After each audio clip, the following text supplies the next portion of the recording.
Hello, friends.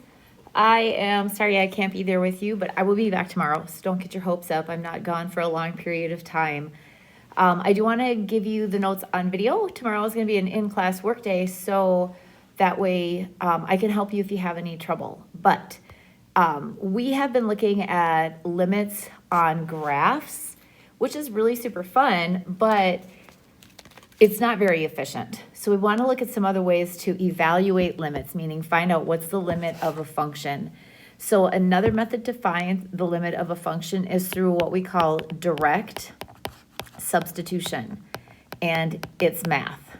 So that's exactly what it is. You are going to be substituting values in. So let's take a look. With a continuous function, f of x, meaning that there's no holes in the graph, no vertical asymptotes, all the things that make them kind of funky monkey. What we want to be able to do is just look and figure out what is the limit without having to look at the graph. Say, for example, that our function was x squared plus 1, just because that's easy for me to graph. So x squared plus 1 would look like this. Sorry. How do I know? Because I know, and I can just run them through in my head quick to get us a graph. Alrighty. Then what if I'm asked for the limit of that function, meaning the x squared plus 1, as x approaches, I don't care, 2? So we learned this by graphing, so let's take a look. Does it come towards the same thing from the left and the right? So first of all, where's 2? Let me make this a little bigger. Here's 2.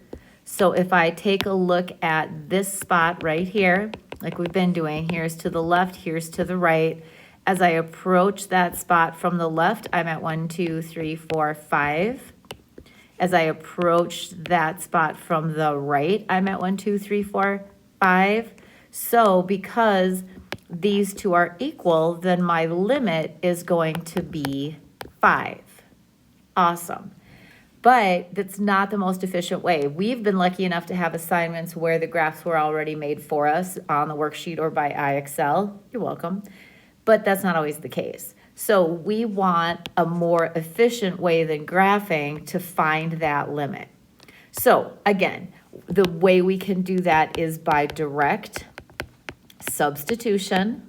So that's what we're looking at today, is how can I find another better way, which means to plug in that n value that you are approaching.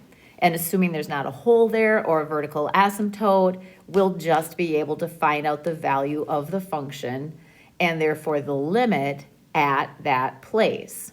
So say, for example, we had this as our function. That is a parabola, but I don't want to have to graph it. I know that it is a parabola because it's got an x squared. But rather than having to graph it and figure out what's going on, especially if they're asking me for limits as I approach a variety of numbers, it gets to be a lot. So what I want is this backup method, which is direct substitution.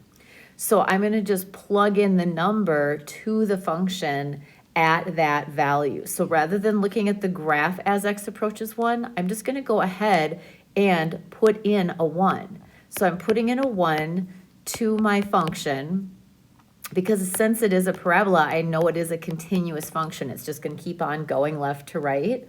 So here, what would I have? This would be, you would just use your calculator because it'll do everything in the correct order, but this turns into 3 minus 2 plus 1, so I end up with 2. So that means the limit of the function as x approaches 1 would be 2. A heck of a lot easier than finding it by graphing. Now, it's not always possible to do direct substitution, but that's another option. So I would only use the graphing method if the graph was provided. I will only be able to use direct substitution if it actually gives me an answer when I plug it in. And then when that doesn't happen, we'll have to come up with some backup methods. But that's what next week is for. So here I'm heading towards a value of -2. So I'm going to go ahead and put in that -2 for all the x's in my function. And when I do that, I'm going to end up with 17. So that would be my limit, because wherever -2 is, I'm apparently up at 17. How about as x approaches 0. So I would plug in my 0. And I would get out 1. So if I would go to this graph as x approaches 0, apparently it's going to hit 1. Okay, so this one is tricky because I clearly can't plug in infinity. And if you remember from what we learned yesterday, asking what happens as x, which is this left-right axis, goes to infinity, it's asking me what is the right end of the graph doing. It's not asking about the left, or it would say negative infinity. So I know this is a parabola, and you kind of have to know this by this point in math, that an x squared graph will always be a parabola. Because this 3 in front is positive, that's going to open up. If I had had a negative 3x squared, then that would open down. And then my ends would be going down, but that's not the case. I have a positive 3x squared.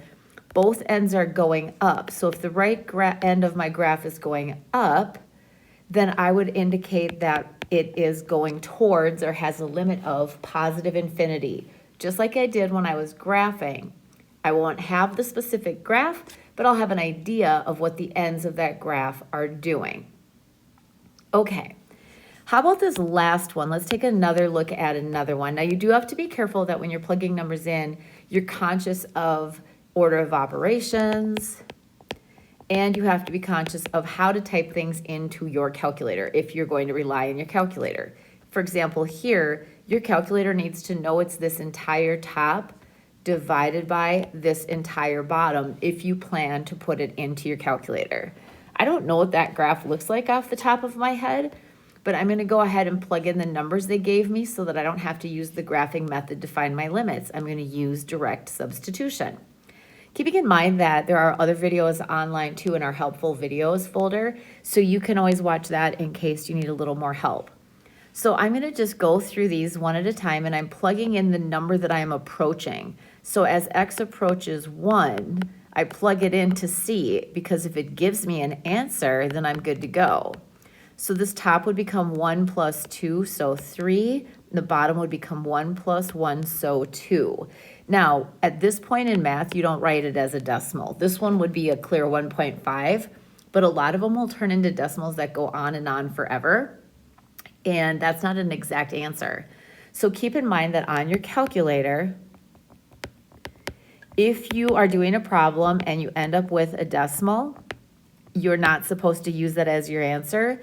So then you leave the decimal on your calculator screen, you hit the math key, and then you're just going to hit enter 2 times, and it will change that into a fraction for you.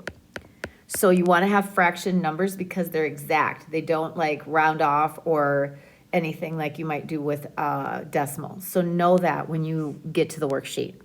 Okay, here I'm plugging in a -2. I want to be careful because if I'm going to put this into my calculator, there is a lot to think about, especially if I'm going to put it all in at once, because then I'd need parentheses around all these other parentheses. Sometimes I like to just find what's the value of just the top of that and what's the bottom. So like the bottom's easy. -2 plus 1 is -1. The top would turn into 4 and a -4, so 0. 0 over a number is 0.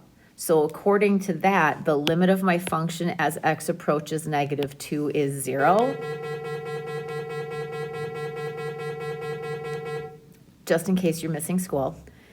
Alrighty, then here I'm plugging in 0 because now they're saying what's the limit of the function as x goes towards 0. So I'm going to get 0 squared plus 2 times 0 over 0 plus 1. So 0 again. This last one's funky monkey. So when I plug this in, and I'm hurrying because that was the bell for you guys to come to my class today. So what happens here is I end up with a number on the top. I get -1 squared minus 2. So I get -1 over 0. So in that case, this is going to be does not exist. So you guys can use this information to help you with the worksheet, and then I'll be back on Friday to help you some more.